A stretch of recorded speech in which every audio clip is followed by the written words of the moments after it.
Il existe plusieurs outils de mise en botte compactée du foin, mais nous allons nous attarder sur 3 d'entre eux. Le premier outil est la botteleuse manuelle en bois. Cette botteleuse comprend essentiellement 2 parties. Il y a le cylindre dans lequel la boîte sera compactée. Il y a l'entrée ici par laquelle on va faire entrer le foin à l'intérieur. Et il y a une sortie par là, l'ouverture par laquelle le foin va sortir. Là, ça sera la sortie. Maintenant, pour faire les bottes, nous allons utiliser des ficelles. Pour économiser la ficelle, vous allez prendre la dimension du cylindre. Le cylindre, c'est cette partie de la botteleuse. Et lorsque le fil est trop long, vous allez faire des pertes sur le cou du fil, alors que le cou du fil rentre dans le cou de revient de la botte.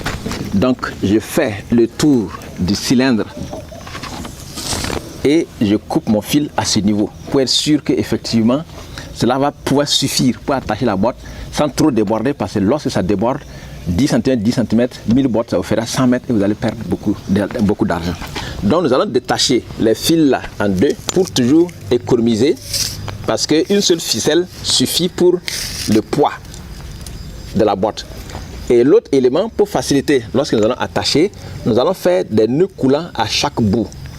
Un nœud coulant simplement, comme ça, pour faciliter quand nous allons attacher la boîte.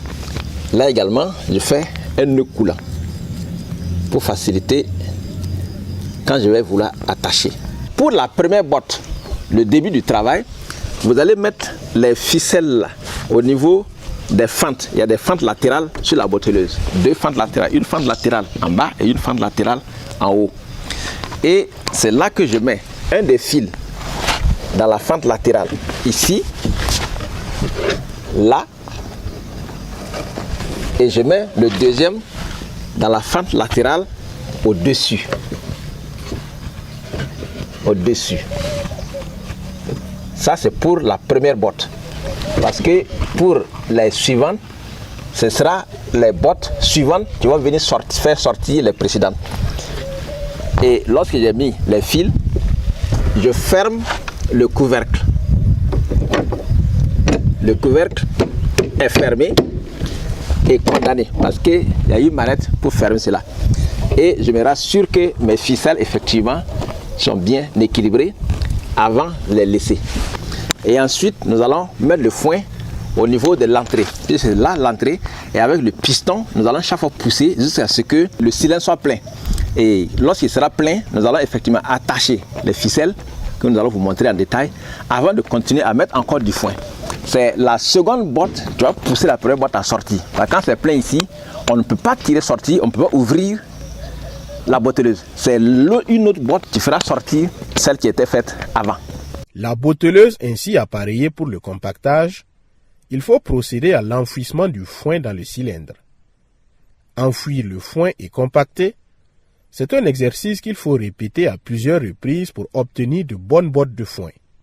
Lorsque la première botte est bien compactée, il faut arrêter la presse pour attacher les ficelles. Lorsque le cylindre est plein, nous allons tirer sur les fils et les faire passer pour la première botte là, vous voyez, simplement ici. Et l'autre s'y passe de l'autre côté, simplement ici.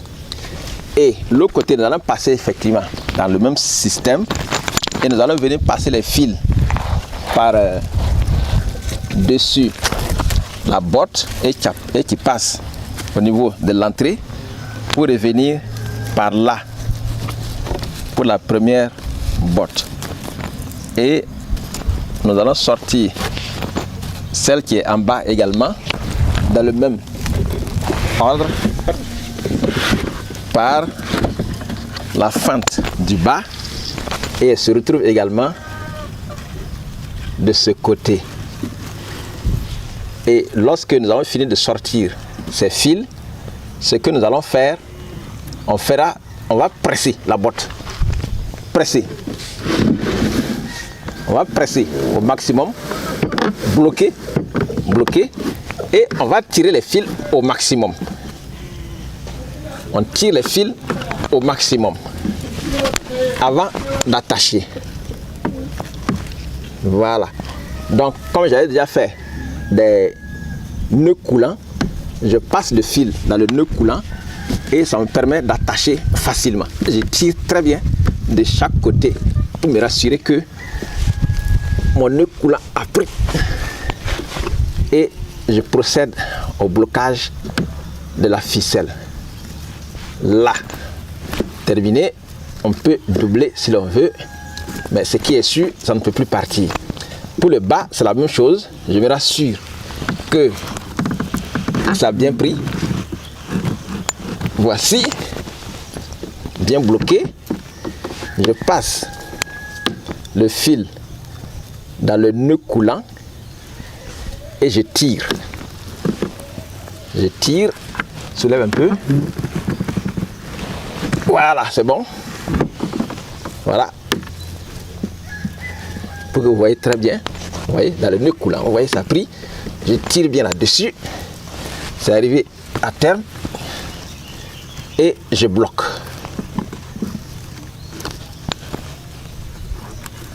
Là. Et même une deuxième fois. Terminé. Là, j'ai fini avec la première botte. Je peux ouvrir maintenant le piston, l'entrée. Et lorsqu'on ouvre maintenant l'entrée pour la deuxième botte, je ne mets plus les fils de l'autre côté, mais je vais mettre maintenant les fils au niveau de l'entrée. Effectivement, je passerai effectivement une ficelle en bas, là, et une ficelle en haut, là. Voilà. Et on peut toujours continuer à faire le travail. On peut attraper, se rassurer que les fils sont au même niveau avant de continuer le travail. L'ouverture et la boîte est déjà prête. Après avoir attaché les ficelles de la première botte compactée, il faut recommencer à enfouir le foin dans le cylindre et à compacter pour obtenir la seconde botte. C'est la seconde botte qui viendra expulser la première botte du cylindre. Le même exercice est répété pour les bottes suivantes. Mais quels sont les avantages de la mise en botte compactée? Et l'avantage de la mise en botte du foin, vous voyez que tout le gros lot qu'on avait ici a été compacté en quelques bottes qui sont là. Donc ça permet de réduire l'espace qui se trouve au niveau du fenil où vous allez conserver votre foin. L'autre avantage également de la mise en botte, c'est de voir le poids. Ici nous avons, par exemple cette première botte là, est environ à 10 kg. Et là ça va bien sécher, elle sera autour de 10 kg, puisque actuellement c'est encore humide. Ça dépasse légèrement 10, mais elle va se stabiliser à 10 kg comme poids. On va peser d'autres bottes pour voir. Mais l'avantage c'est de connaître le poids moyen des bottes. Et après ce poids moyen, vous pouvez savoir quelle quantité de foin vous avez à l'intérieur. Et quel est le poids moyen d'une botte. En fonction de votre troupeau, du poids de vos animaux, vous pouvez savoir quelle quantité de fourrage vous pouvez donner à chaque vache chaque jour pour son alimentation ou à chaque taureau pour l'embauche. Et en fonction de cela et de votre quantité, vous pouvez savoir que je peux nourrir tant d'animaux pendant tant de temps, soit en 6 mois ou en 8 mois ou toute l'année, en fonction du poids que vous avez à l'intérieur. Et lorsque vous prenez une boîte, vous savez que j'ai 10 kg et que si chaque animal a besoin de 3 kg, je peux nourrir 3 vaches. Si chaque animal a besoin de 5 kg, je peux nourrir 2 vaches dans la journée. Voilà l'avantage également de la mise en boîte compactée du fourrage. Le second outil de mise en boîte compactée est le caisson ou le moule à foin. Il est fabriqué à l'image du moule à briques. Cet outil a l'avantage d'occuper moins d'espace et d'être facilement transportable. Les bottes peuvent donc être produites sur les lieux du fanage. Mais comment préparer ce moule pour réaliser des bottes de foin compactées? Pour commencer également, nous avons toujours besoin de ficelle et le fil, comme je dis toujours, comme c'est ça qui sera à l'intérieur, pour avoir un espace pour la coupe, nous allons prendre notre fil et nous allons faire le tour du cylindre. On va faire le maximum de tours et à la fin, on va couper. Donc nous sommes sûrs qu'en ce temps, tous les fils ont la même dimension pour pouvoir faire le tour de la botteleuse. Donc on coupe ici et on obtient des ficelles doubles.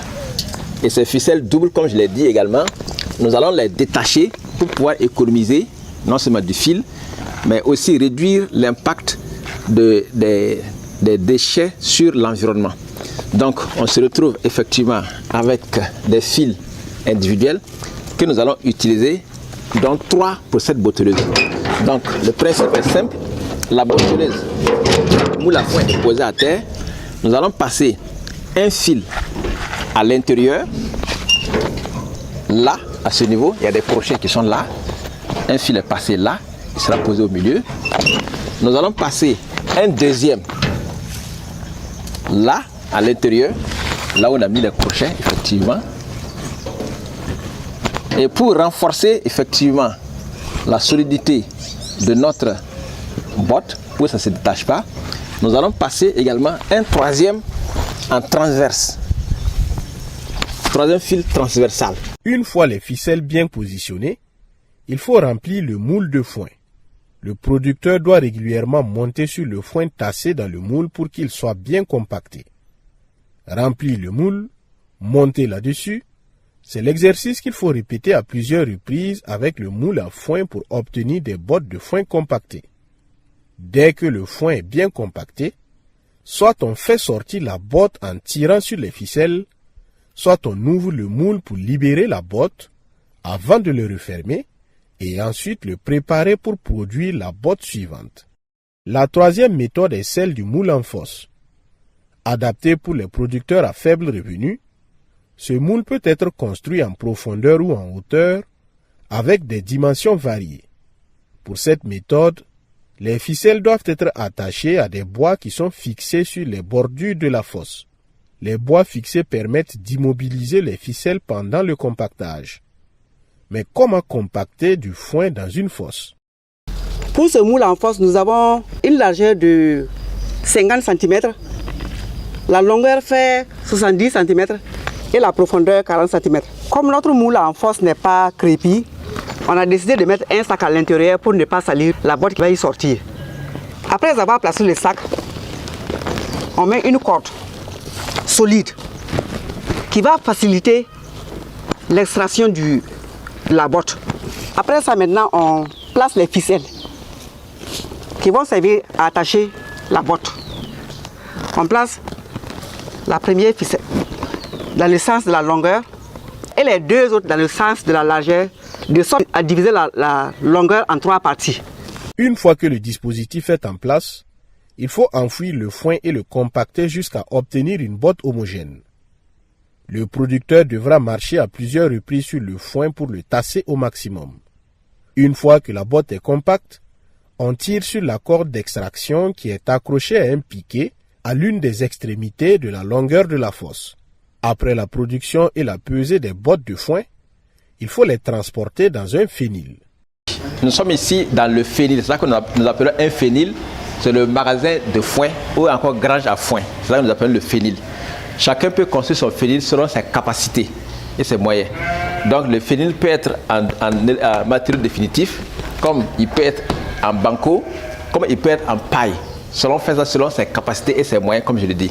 Et il y a le nombre d'animaux que vous devez nourrir. Si vous avez un grand troupeau, vous pouvez faire un grand fénil. Si vous avez un petit troupeau, vous pouvez faire un petit fénil. Et comme je dis, l'autre élément qu'il ne faut jamais oublier, je peux faire du foin, le stocker pour le vendre. Je peux le vendre immédiatement après l'avoir confectionné. Quand je peux garder ce foin et le vendre à la période où il n'en est plus sur le marché et avoir encore beaucoup plus d'argent. Donc, le fénil doit être étanche de telle sorte à ce qu'en cas de pluie, il n'y ait pas de l'eau qui va couler sur votre foin. Le sol également doit être stabilisé de telle sorte à éviter le maximum de termites qui peut remonter du sol et de l'humidité qui peut remonter. Et pour disposer le foin, il faut avoir des clés. Ça, c'est une clé qui est fabriquée avec des bois et d'eucalyptus, très simplement. La clé doit être au moins à peu près à 50 cm du sol pour éviter que l'humidité ne puisse monter et pour éviter que des termites et autres ne puissent remonter. Si vous prenez la base, on met du sel pour empêcher les termites de s'en approcher parce que les termites ont toujours peur du sel. Donc la clé est installée de telle sorte à ce que quand je mets les boîtes de foin là-dessus, que ça ne passe pas à travers les trous pour toucher le sol. Et je laisse un espace entre le mur et la clé, à peu près 80 cm à 1 mètre, pour qu'il y ait toujours de la circulation d'air. Donc il faut éviter, comme je dis, que le foin touche le sol que ça touche les parois du mur et que ça ne touche pas aussi le plafond. Et je classe aussi par nature de fourrage. Au fond, nous avons les résidus de récolte. Ici, ce sont les tiges de maïs que nous avons. Ensuite, nous allons classer à part les légumineuses, qui peuvent être des résidus de récolte ou bien du fourrage cultivé. Et nous allons classer aussi les graminées à part, de telle sorte que quand nous voulons servir les animaux, qu'on puisse avoir accès à tous les éléments en même temps, pour faire une combinaison pour donner aux animaux, afin que l'animal puisse rentabiliser l'énergie et la matière azotée qui se trouvent dans les différentes plantes que nous allons stocker.